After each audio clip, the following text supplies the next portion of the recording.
Okay, so I kept on coughing for a few more days. Today, starting from the afternoon, I finally feel well enough to read now, so we're gonna keep going.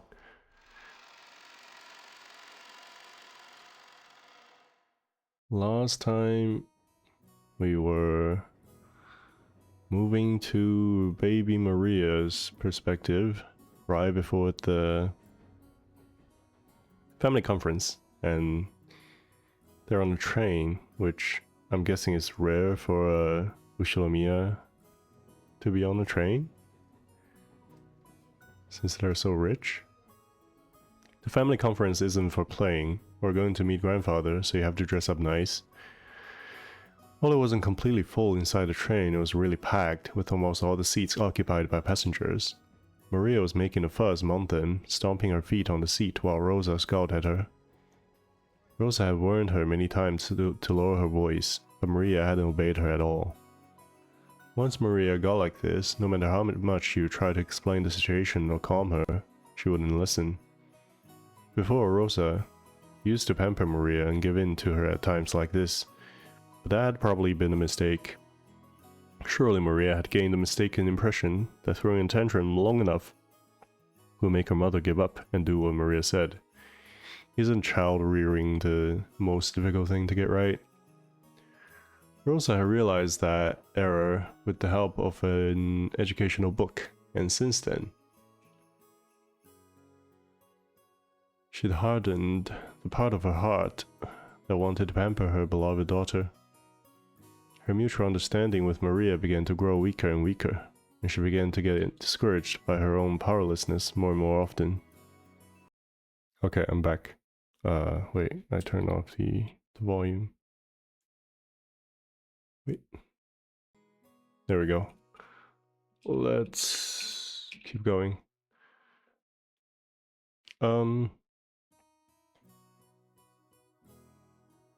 Her mutual understanding with Maria began to grow weaker and weaker. What? And she began to get discouraged by her own powerlessness more and more often. Halloween, Halloween. If you don't give me sweets, I'll play a prank. Ooh, I don't have any sweets to give you. We just ate breakfast. If you don't give me sweets, I'll play a prank. If you don't give me sweets, I'll play a prank. Sorry, I gotta turn off this social media. Okay, I should be back for good now. Ooh. A stout old woman who was sitting nearby as Maria stomped her feet, picked a candy out of her handbag and held it out to Maria. Ooh, I got a sweet, I got a sweet. Look, look, mama, mama. Happy Halloween. Hey Maria, you can't just accept sweets from strangers, right?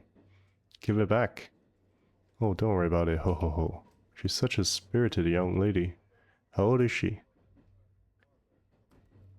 Maria has like affinity for old women or something. Maybe there was no malice in the old woman's words. However, Rosa seemed to find the remark extremely humiliating. What? Okay, because it's about her age. Maria, haven't I always told you not to accept sweets from strangers? You're not even respond at all? Ooh, she gave it to me. Ooh, no, it's mine. Let go of it. Damn, Rosa has issues. How many times do I have to tell you to do what Mama says? It's mine, mine. Ooh. Damn. Don't I always tell you not to say? Sorry, I'm still coughing a bit. Ooh. Ooh. Rosa reflexively hit Maria violently on her cheek. In a flash, Maria started crying loudly. Rosa immediately took the candy from Maria's hand and pushed it back towards the dumbfounded old woman sitting next to them. Please, do not just give sweets to my daughter. I'm so sorry. Breathing heavily, Rosa once again held the candy out to the old woman. After getting flustered about what she should say for a few moments, perhaps the old woman realized that her actions may have troubled this parent and child. And she accepted the candy back, apologizing. I got news rights for episode 2. After that, Rosa finally took notice of her surroundings. Her daughter's clothes were all messed up. She was crying and shouting with her nose dripping. And there were many dumbfounded passengers watching them.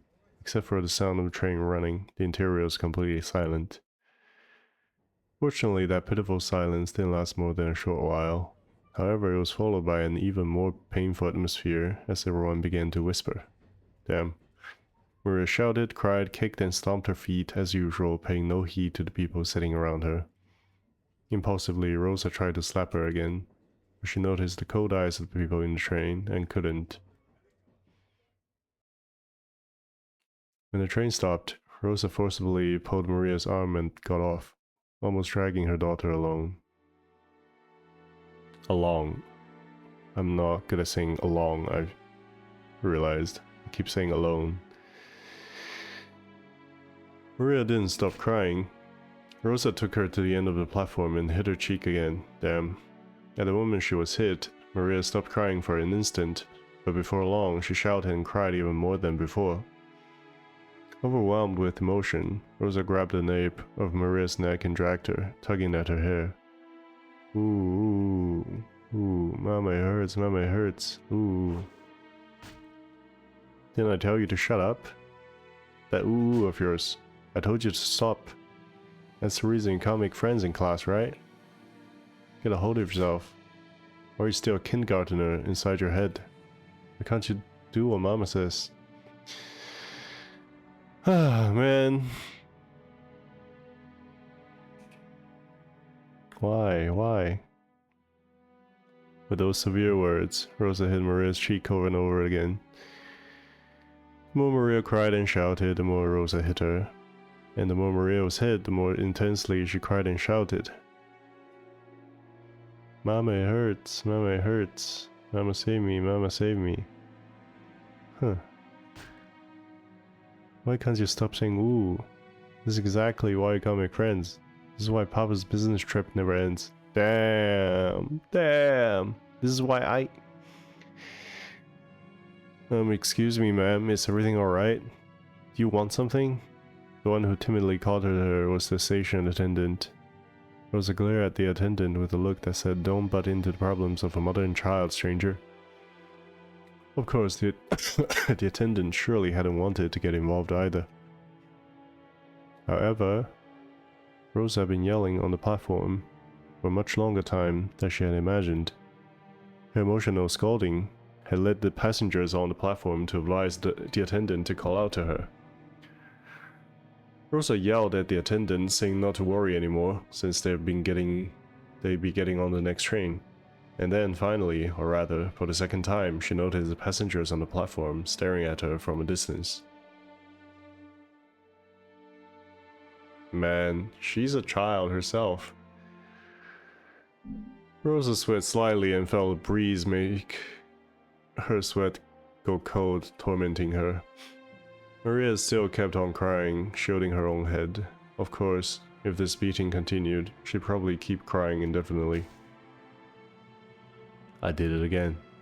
As the terrible heat in Rosa's head faded, she knew she had surrounded her soul to evil again. Surrendered. Mama, come back. Ooh. Rosa fell to her knees and hugged Maria, whose face was all soggy with tears and mucus. Maria, I'm sorry. I'm so sorry. Mama. Welcome back. Finally, Maria realized that her mother was her mother again. She clung to her mother's body and cried, burying her face in her mother's chest. Forgive your bad mama. I'm so sorry. Please don't hit your mama. Ooh. I'm just fine. Won't hate mama. I was only being possessed by the bad witch again. I mean... But you came back, so I'm just fine. What the fuck is this episode? It starts off so heavy. Yeah, that's right. Mama was just being possessed by the bad witch again. Okay, I don't know if you should encourage that framing, Rosa. I'm sorry, I'm so sorry. For a long time, the two of them hugged each other, asking for and sharing words of forgiveness. I watched the piano teacher a couple of days ago. The 2004, I think, French film. It has a mother and daughter relationship that's kind of like this, but I guess more realistic.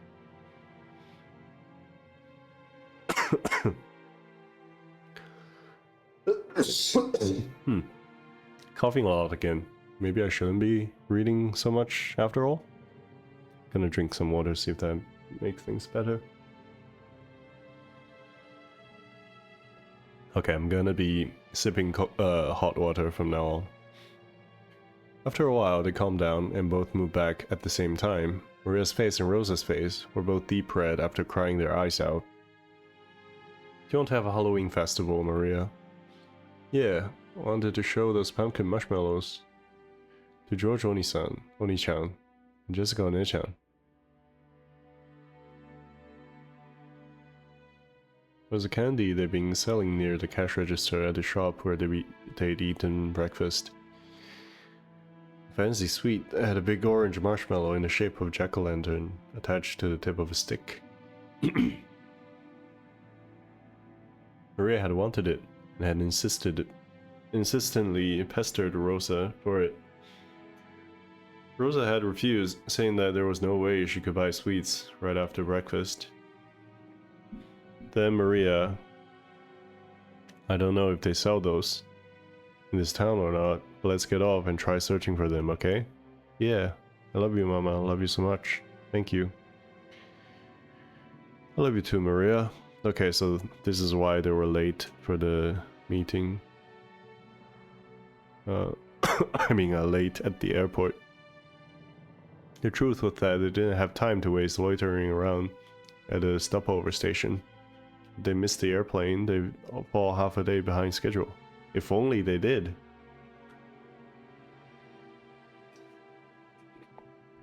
She should have left home with more time to spare, but she'd ended up leaving late after choosing Maria's clothes. Because of that, Rosa had been a bit impatient since the morning. I mean, you're the one who wastes time choosing clothes. She looked at the clock. They had to get on the next train immediately, but her daughter firmly joined hands with her to go buy the sweets with her mother, and that hand was warm. To Rosa as she was now, it was more important to renew her bonds with Maria. To her, Maria was not only a beloved daughter, she was everything Rosa had. Man!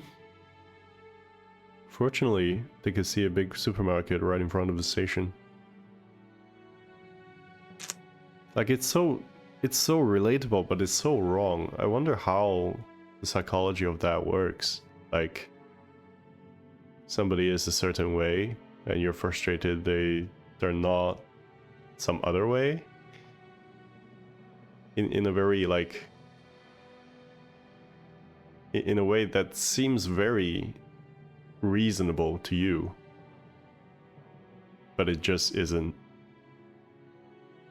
Like, I've been on both ends of that, I'm pretty sure. Fortunately, they could see a big supermarket right in front of the station. They might not be able to find exactly the same sweet, but Maria could probably be happy with a similar one. I don't remember Maria showing the others a pumpkin-shaped thing, though. Maybe I just forgot. Besides, Rosa couldn't show up with her face swelled from crying. She must fix her makeup. Maybe we won't find a marshmallow exactly like that one, but hopefully we can find something like it. Let's buy some and surprise all your cousins together. Yeah, as long as we buy together, any sweet is fine. They exited through the turnstiles of the station in this unknown town. What is that? Maria walked across the pedestrian crossing together with her mother, chuckling to herself as though she was walking in an amusement park. Both faces were still deep red, but the two of them, mother and child, smiled warmly at each other without any restraint.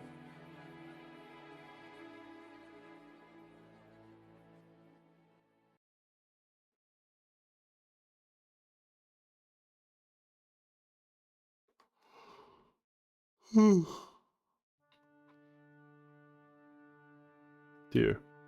what are you doing in a place like this? Oh, it's you. It's nothing. I just find this a pleasant place to think. All of our preparations for today have been completed. Why don't we have some tea and relax while we wait? Forgive me, I'm always making you handle such troublesome matters. Please, rely on me even more. I'm your wife. Naturally, I'm grateful to have you always coming to my aid. That's precisely why I'm able to devote myself to my work. I understand. I understand about your work. And the topic of father's inheritance, right? Has nothing to do with you. It's nothing more than fishing for rotten meat amongst greedy siblings. I know it's not true, but it's funny to think a guy who says stuff like, it's all thanks to you, I'm able to devote myself to my work, and then he's just not successful in what he's doing. Man, maybe thinking that's funny is like toxic masculinity or something. Masculinity? Is that the word? I can't even remember how to say that. It's okay, dear. Everything will go well. Your businesses have never failed to work themselves out. Nancy softly cuddled close to Cross's shoulder. She complimented Cross on his hard work, and as he knew better than anyone that his work wasn't going well.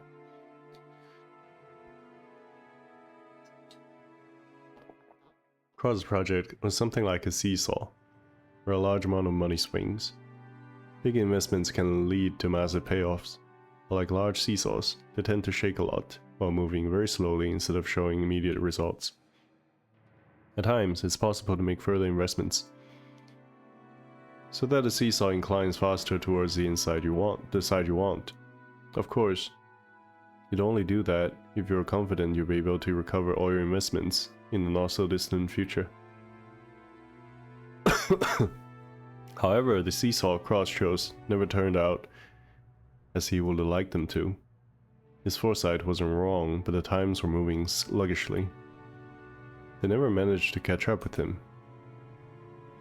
For example, think of a literal seesaw placed in a park.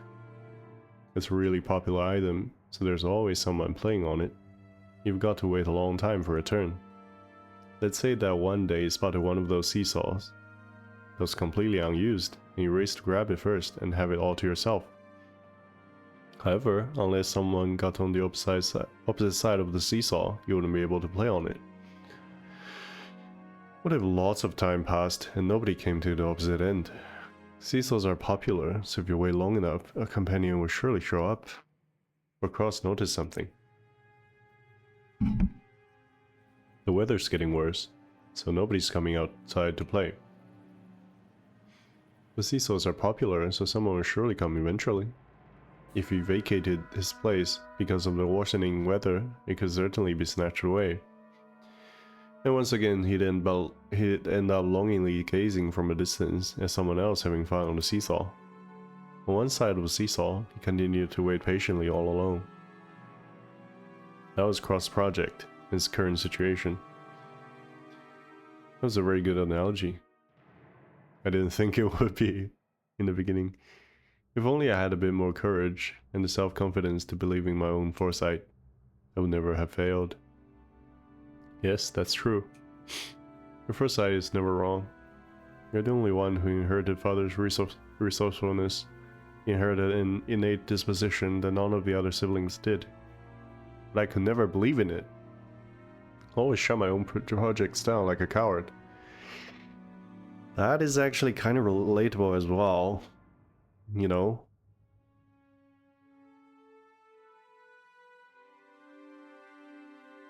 Man, it's so subtle, I don't even know if I want to go into all the details as to how that's a relatable situation. Why can't I believe in myself? Who believes in a man who can't believe in himself? Nobody believes. I'm always sitting on a seat where the losers must sit, and my father, my mother, my siblings all sneer at me. How long is it going to take for me to be able to set free of this emotional complex? Emotional complex? Just how long will it take? Nancy was the only one who knew. Only she knew of caused anguish. As the eldest son of the Ushilumia family, he would soon be forced to bear an immense responsibility. He couldn't open his pained heart to anyone and was always getting compared to his father's great enterprises, and made preparations concerning all other matters, so that you'll be able to devote your attention entirely to the family conference. Yes, everything else has been seen to. Thank you. Will there be any problems dealing with father? No. Genji and Dr. Nanjo are on our side. I'll never allow those greedy siblings to make contact with father.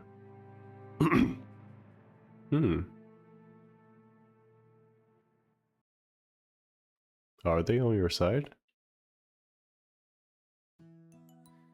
Hello, Goda here. Yes, please leave it to me. I'm anxious to put my skills to work for the big annual job. In the kitchen, multicolored ingredients were gathered and the preliminary arrangements were promptly being started. Even though it was still morning, the ingredients for dinner were already in saucepan and steaming. Normally he had to deal with several assorted matters. On the day of the family conference, he could devote himself entirely to cooking. To Goda, who was originally a chef, it was surely the greatest gala occasion of the whole year. Yes, dinner will be calf steak. A wonderful cut of meat is already anxiously waiting for tonight in the refrigerator. Please be sure to look forward to dinner. Is he practicing his lines? Damn, he's like an annoying guy, but he is really into his work. It was rare for Goda to be in this good of a mood. Oh, he's talking to someone else? Towards his fellow servants, Goda bragged about being the Ushilomia family's personal chef, and knowing he was considered worthy to display his excellent cooking at the family conference was his greatest honor. Understood. I'll leave everything to you. Also, is Kumasawa here? There? Kumasawa-san? Happened to see her earlier, but she's not here. Perhaps she went to get things ready in the guest house. Is she loafing around again? No, it is fine. Please continue with your work. Yes, leave everything to me, Goda. Who is he talking to? Genji placed the telephone back on the receiver, sighing lightly. Genji sighed once again, thinking of Kumasawa. Okay, that's who he's talking to. Was probably hiding again, even though things were this busy.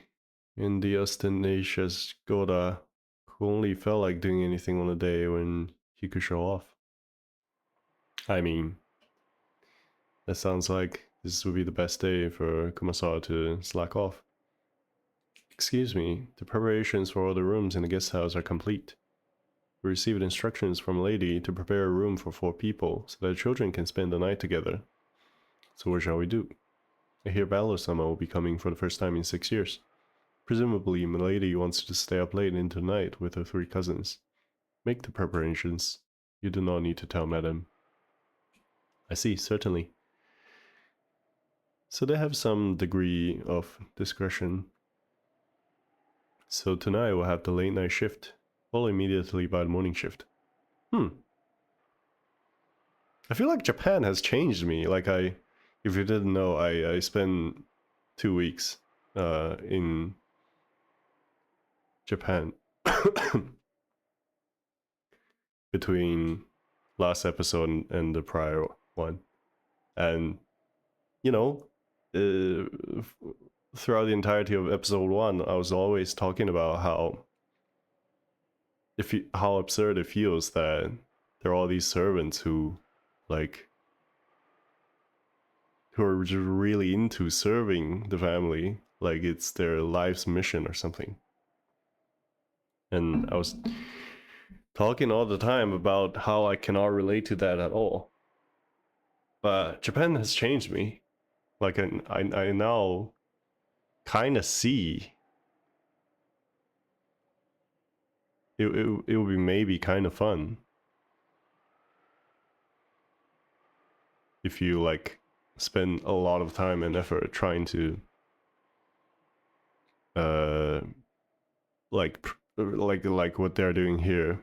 They're preparing the guest house and the rest of the house for a bunch of people to come, and they want to think of all the situations and prepare things in a way that will make those situations better, have the guests enjoy their stay the most. I could see how that's a fulfilling thing to do, just as is. So tonight we'll have the late night shift, followed immediately by the morning shift. It looks like these 2 days will be tiresome.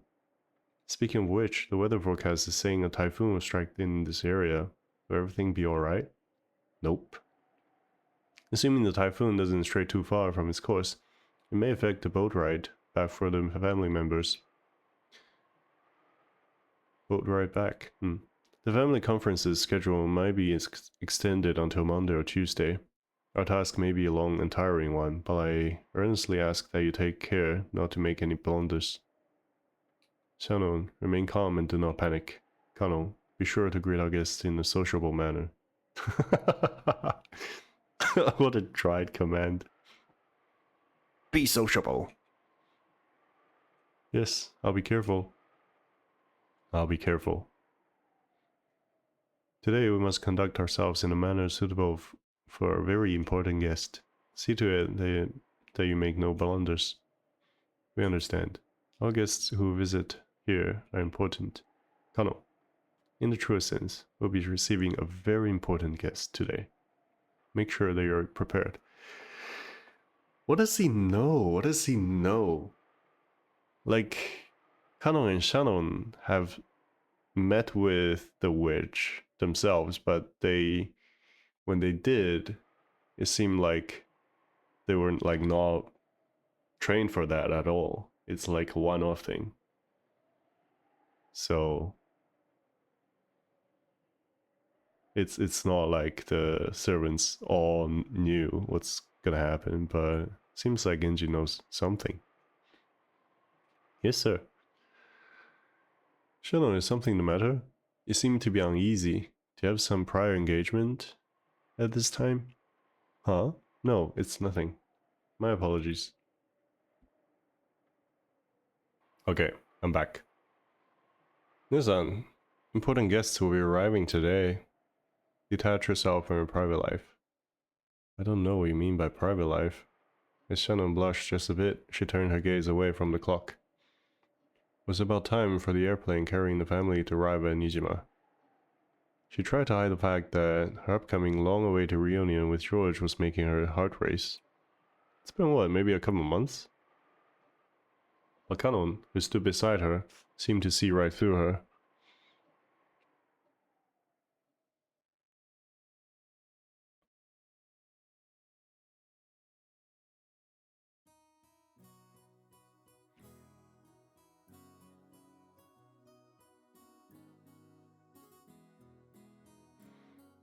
Shannon, please don't say a word and accept this.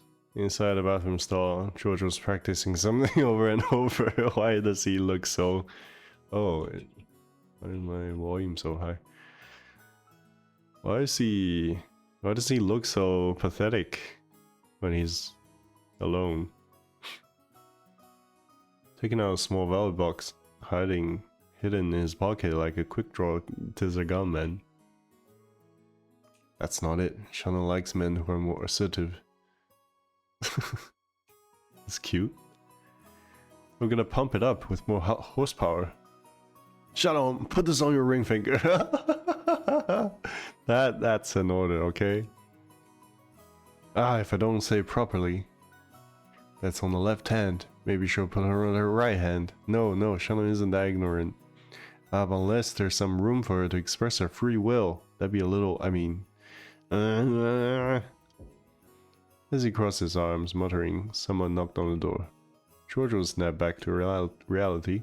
Hey, George-kun, you okay? Got a stomachache or something? Ah, hey, Uncle Rudolph. It's okay, I'm fine. I'm actually quite excited to see more Rudolph and what's her name? Kilie. their relationship was turning real interesting right before they got killed, and they got killed early. It's okay, I'm fine. No need to worry, ha ha ha. Really? That's good then. But you know, you're straining way too much. Your eyes will burst. What? Rudolph washed his hands, laughing cheerfully as he left. George, realizing that the most embarrassing part hadn't been overheard, relaxed and felt extremely relieved. Kilia, isn't Rosette here yet? Not yet. She's pretty late. It's a good thing the weather's delaying our flight. If the schedule had gone on normally, she would have missed the plane. What's she planning on doing then? Rosa-san's very much an adult now. She'll manage it somehow. No matter how old they get, older brothers always treat their younger sisters like children. Of course, Dad's always a kid, no matter how old he gets. What'd you say? If I'm a kid, I'll make you a baby. Come on, Battler-chan. Up you go. Stop it, that tickles. Ah, stop. Two very tall men tossing each other around. You look more like two bratty friends than a father and son. Look, she's here. Oh, if it isn't Rosa-san. Maria-chan, long time no see. Okay, excited to doing a second round on the same thing. Long time no see, ooh. Like the second time around on something that I've already seen. See how different slash non-different it is. Maria, shouldn't that be it's good to see you again? Greet Hideyoshi-san properly.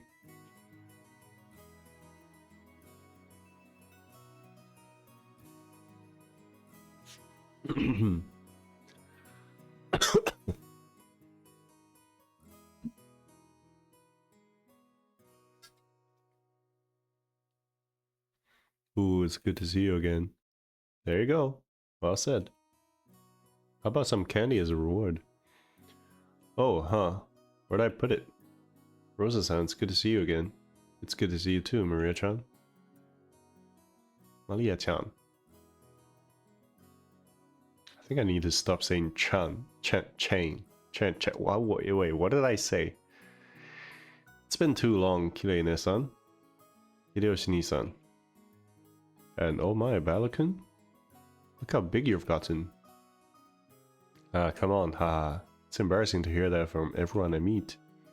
Hey Rosa, you're late. If the plane was on time, you barely may have made it. I'm sorry, we had some trouble making our train connection. So are we waiting on the weather again? Oh, don't complain. I much prefer the 30-minute plane trip to spending 6 hours bouncing about on the boat. Even if we kept waiting here for an hour, it's still much faster overall. Is that Maria? You sure I've gotten big. She's at that growing age. You haven't seen her for 6 years, right? Of course she's changed. Women are creatures who can be born again in a single day when they have a change of heart. Who? Maria, noticing a big man she didn't recognize mixed in among the relatives, hid behind Rosa's back and glared at Battler. Come on, Battler, say hi. The last time you met her, she was just 3 years old, so you're practically meeting for the first time. Yeah, of course, she wouldn't remember something that happened when she was 3. Hey Maria, long time no see. You sure have gotten big. Maria, this is Battler Oni-chan. Rudolph Nissan's son. Understand? The brother is the son? Ooh. She was obviously on her guard. Okay, maybe I shouldn't be playing. After all, it was hardly surprising she'd be scared if a large guy like Battler suddenly started speaking frankly to her. Battler noticed that as well and thought of various ways he might approach her. Then he spotted the candy she had in her hand. It was just the jack-o'-lantern Sweet Rosa had bought for her. I see it's October, so that must be for Halloween. Hehehe. If you don't give me sweets, I'll play a prank, right? Normally trying to snatch a sweet away from a small child will result in them crying and screaming. The adults seemed dubious about Battler's tactics, but Maria looked unexpectedly pleased, her face splitting into a wide grin. Halloween, Halloween. See, Mama Balor also knows about Halloween. See? Hey, call him Balor Oni-chan. Sorry, Balor-kun. No, don't sweat it. Please call me Battler, because I'll be calling you Maria. Look, Maria, it's Halloween. If you don't give me sweets, I'll play a prank. If you don't give me sweets, I'll play a prank. Haha, giggle. From inside her purse, Maria picked out a jack-o'-lantern sweet similar to the one she had in her hand and presented it to Battler. When Battler accepted it, that seemed to be enough to confirm their friendship. The adults were amazed at how good children can be at getting along with each other. Maria had been throwing a tantrum because she wanted a Halloween festival, so Battler, who knew about trick-or-treating, must have felt it like an ally. Her defensive posture from before was completely gone. Now she was all cheery as though they had been friends for decades. That's right, Halloween is a pretty minor event in Japan. You always see people marching in costume parades on the news from overseas, but I've never seen it here. I wanted to wear a costume too. Wanted to say trick or treat with all the cousins wearing costumes. I see. Next time, let's do it together. Would you like to dress up as? A witch, Beatrice. Things are subtly different from the first time around. Like, Maria definitely doesn't mention Beatrice this early on. Home lady, what are you doing in such a place? Madam was looking for you. I'm here because I don't want to be found. Anyway, I'm sure she just wants to scold me. Like, is your appearance alright? And what's your language? Ho ho ho. Without a doubt. You know, when the day of the family conference comes, I always start thinking about this witch for some reason. Huh, and why might that be? The family conference is the day when everyone related to grandfather gathers. You hear that this time, even Balor's gonna be coming after 6 years. What if, just like that, some relative who hasn't shown themselves for several decades suddenly shows up? That's what I'm always thinking about. Ho ho ho. Could a relative like that exist? I mean, Beatrice-sama. Nobody knows her background. Could she be grandfather's mistress from long ago? What if one of her descendants suddenly appears and tells us to return the gold we were given or something? Ho ho ho. Cross-sama and the others will probably discuss the master's inheritance problem this year too. Once they get so fired up talking about the witch's gold, one could hardly be surprised if that witch herself were to show up, yes? Kumasawa-san. I guess you keep quitting and getting rehired. You've been here as long as Genji-san, right? Oh, she quit and got rehired many times? You know more about Beatrice, don't you? Who knows? Ho ho ho. Even if I try to remember this old woman here, can't even recall what she had for breakfast this morning. Kumasawa-san, you were always dodging with those excuses, but you know something, right? Sometimes if you're kind of devious, like you know something, you're laughing behind our backs.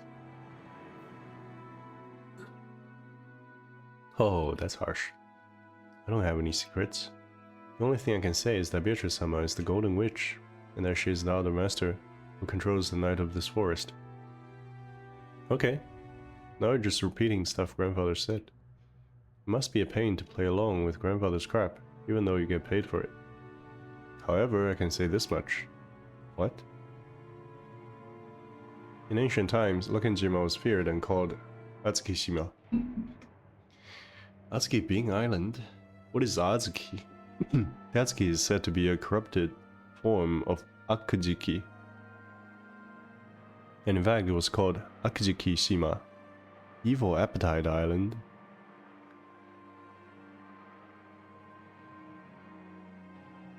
Like Aku as in evil, Jiki as in... Okay, interesting. That is what is told among the fishermen. I've heard about that before. Supposedly there's lots of sunken rocks and shipwrecks around here, so the fishermen got scared and stayed away whenever they could, right? Evil spirits settle down in Akujiki Shima and have continually eaten the souls of people since ancient times. Quite a few people lost their lives because of this island.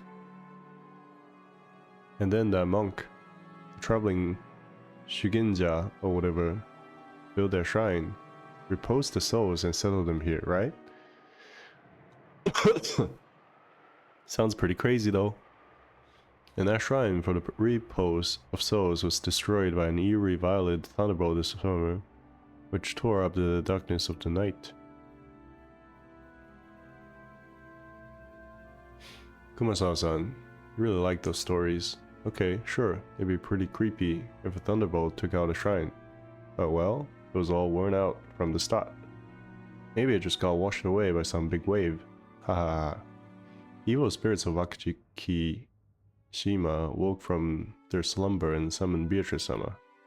If Beatrice-sama happens to pay a visit to the family conference, if she does, Kumasawa fell silent for a moment. Jessica was pressing her to keep going, so the gap felt strange and eerie. When Kumasawa noticed that she had Jessica plenty scared with her silence, she grinned broadly. Well now, I wonder what would happen. Ho ho ho. I really like the sound effect of Beatrice laughing away. Whoa, that sounds great. Of course, won't you be able to do better at work? If you get a chance to enrich your heart by living the good life free once in a while? What is this? Yep, can't live right unless both your wallet and your heart are enriched after all. Sure, I'll keep that day open. Go ahead and make reservations. Okay. Don't even think of missing it. Yeah, I'm counting on you. I love you, Kirie.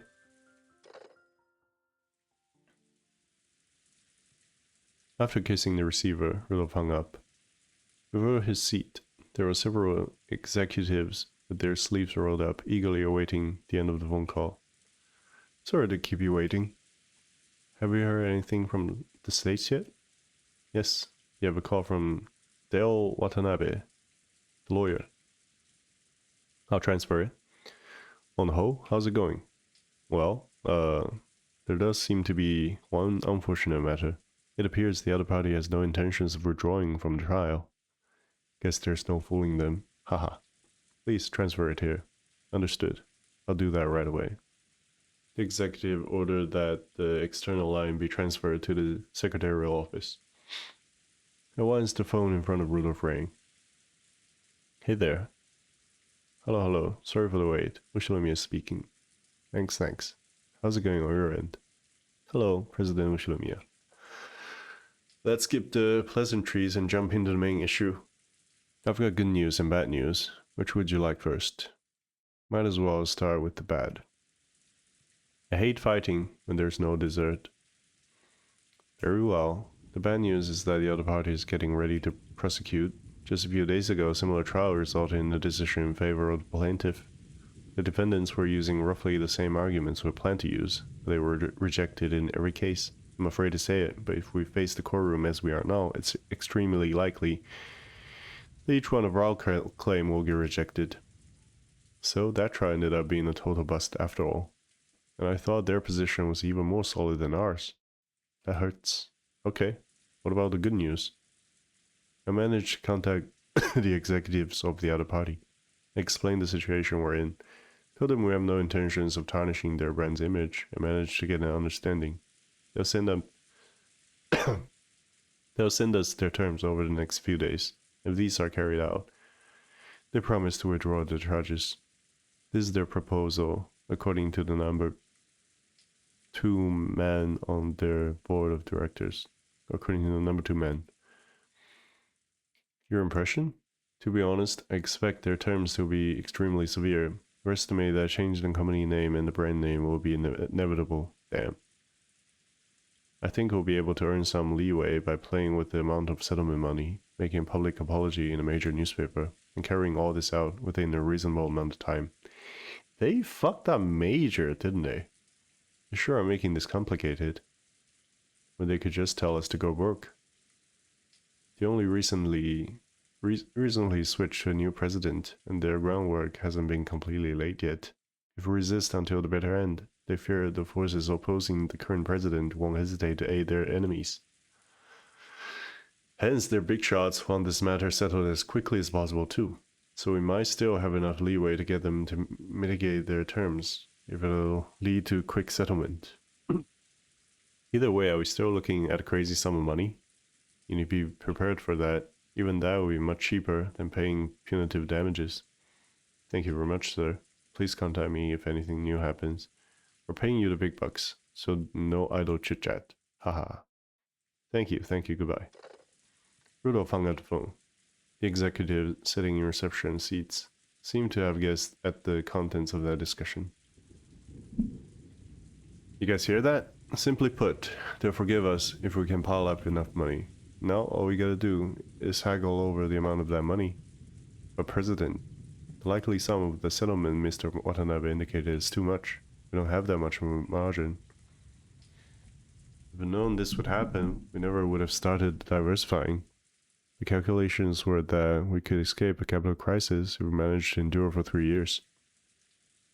To think we'd be stabbed at a time like this, how bad can our luck get? I guess we fell at the step of the hop, step, and jump. It's enough to make you cry. We have no choice but to draw the money from the main bank. Banks are no good. They only bet their money on winners. The economy is improving, but we can't show weakness to the banks. President, do we have access to any funds that are unaccounted for? Funds we're unaware of? Quit it. Do I look like that kind of man? The contents of my wallet are totally exposed to you guys, okay? The account books over there show all our company has. In that case, we need to raise money. We need a sponsor who can draw in several million for us as soon as possible. President, couldn't something be worked out with one of your personal connections? President. Calm down, you bastards. Let me worry about raising the money. You guys just keep the business running without making too much noise. Business running. Okay. Our accusers are saying they'll let us be if we can show them the money. We've already got thick pipelines in Asia. Things will probably be shaky, but we'll be able to maintain our current deals. Basically, if we can just bring the money together, we'll be able to solve all our problems. Just your watch. I'll fix all of this. I won't leave you out in the cold. Time to start getting your hopes up again. Once this is all behind us, I'll be rewarding all of you guys. The Champagne Tower. I promise you that. So shut up and follow me. Got it? The airplane suddenly shook, probably due to turbulence. Rudolph was jolted awake. He'd awoken early that morning and ended up drifting off to sleep whilst resting in his seat. You okay? Are you sure you aren't still pretty sleepy? After all, it seems you've been really busy with work lately. Being busy with work is nothing to complain about, right? Once I've got nothing left to do, it won't be long before we're out in the cold.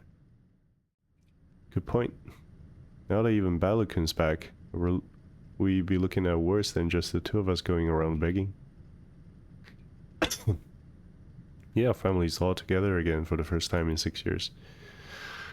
So the leader of our family's got to give his best if we want to spend some time alone together. When he looked out the window, he saw that the airplane had already started to drop in altitude considerably. The fishing boats, which had only looked like black grains a short while ago, were starting to become clearly recognizable. If I could prostrate myself before father and get 10 million yen every time he slugged me, I'd do it a dozen times. Or maybe he could just go and die already. I've always depended heavily on his financial support, and now I'm after his inheritance. I'm headed straight to hell. I can hardly complain if father doesn't want to meet the man I've become.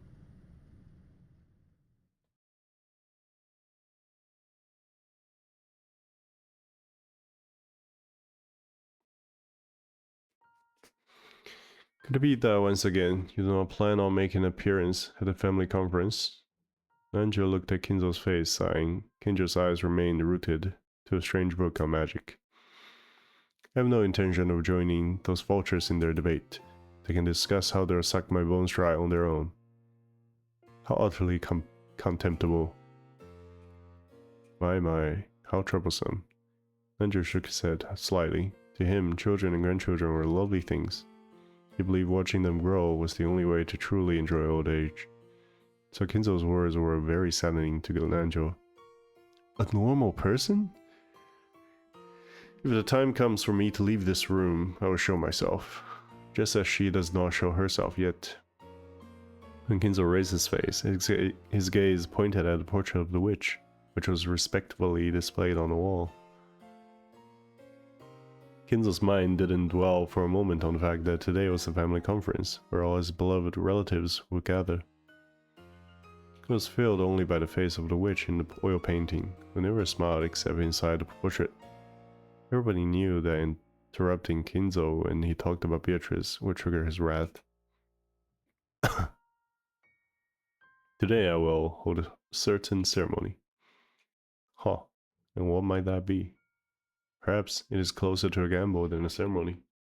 After all, magic without risk can never house a miracle. Nanjo had heard Kinzo say this many times before. You might even call it a pet phrase of Kinzo's.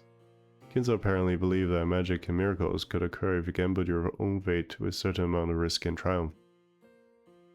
I wonder what sort of gamble you're making. As the man who was once called the Golden Gambler, and who is now so old he might pass on at any time, this should be well worth watching. I see. So the secret ritual had developed after much research appears to be nothing more than a gamble. To one unversed in magic such as you. Very well. If I have faith in miracles and win, you'll see clearly on this day that all my research did bear fruit. Despite it seeming to be little more than the product of my eccentricity. If you win, it will all end just as you have already seen. It's nothing more than the eccentricity of an old man who might leave this world at any time.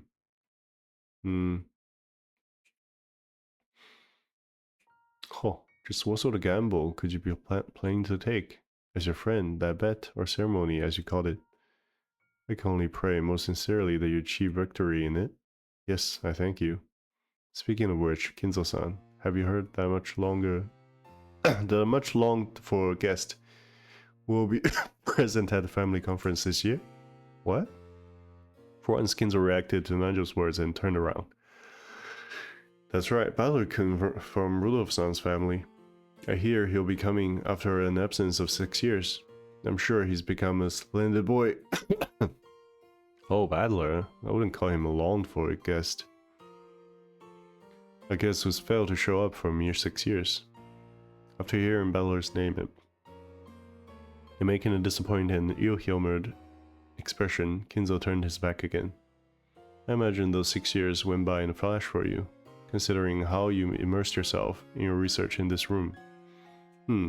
However, we might actually receive a visit from a truly longed-for guest. Everything depends on the results of the roulette. The roulette has already started to spin. Will it be rouge or noir? Tonight, let us enjoy ourselves as we see what kind of miracle the roulette will show us. The payoffs are large, and I don't intend to lose. Beatrice, accept my bet.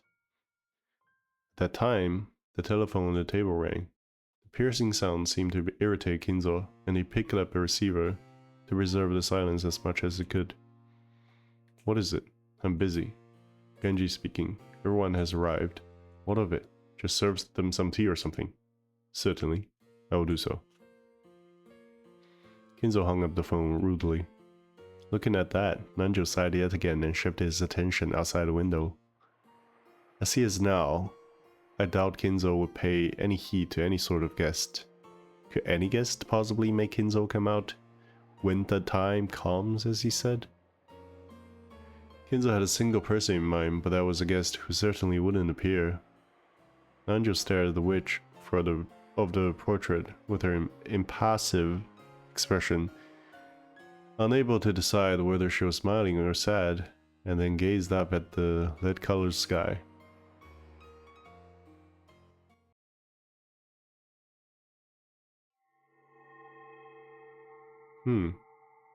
What is this now?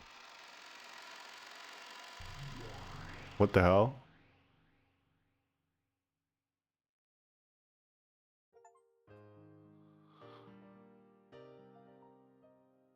So, are all the pieces in place?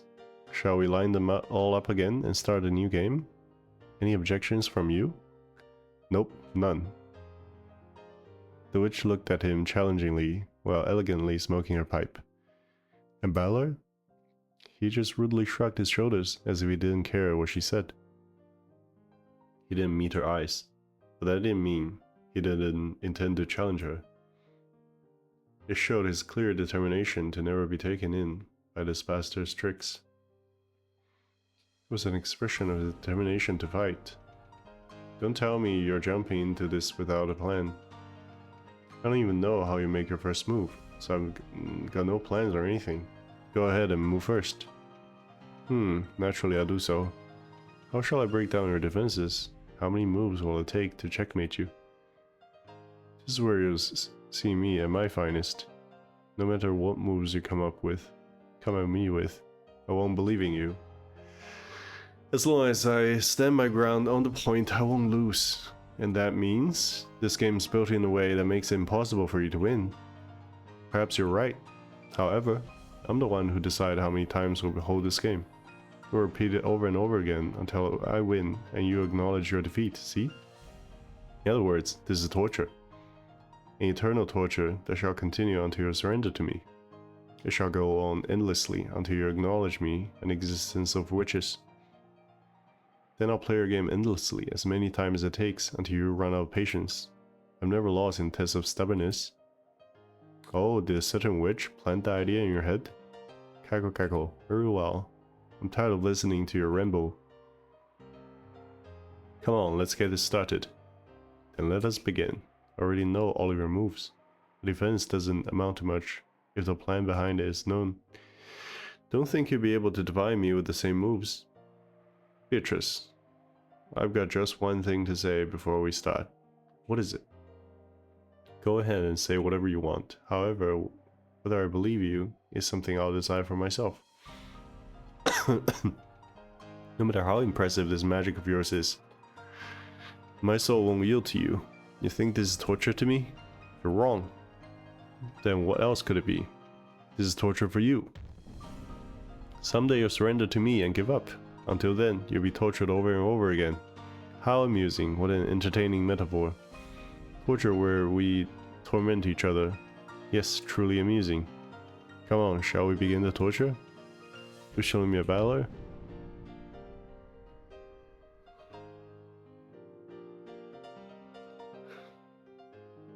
Very cool, very cool. Glad to see the witch's tea room again. To tie it all up before we head back into the vault. But it's been almost an hour and I've questioned whether I should be reading at all several times, so we're gonna stop here. And presumably next time we'll be seeing some real shit, and looking forward to that. See you tomorrow. Maybe tomorrow, maybe some other day. We'll see.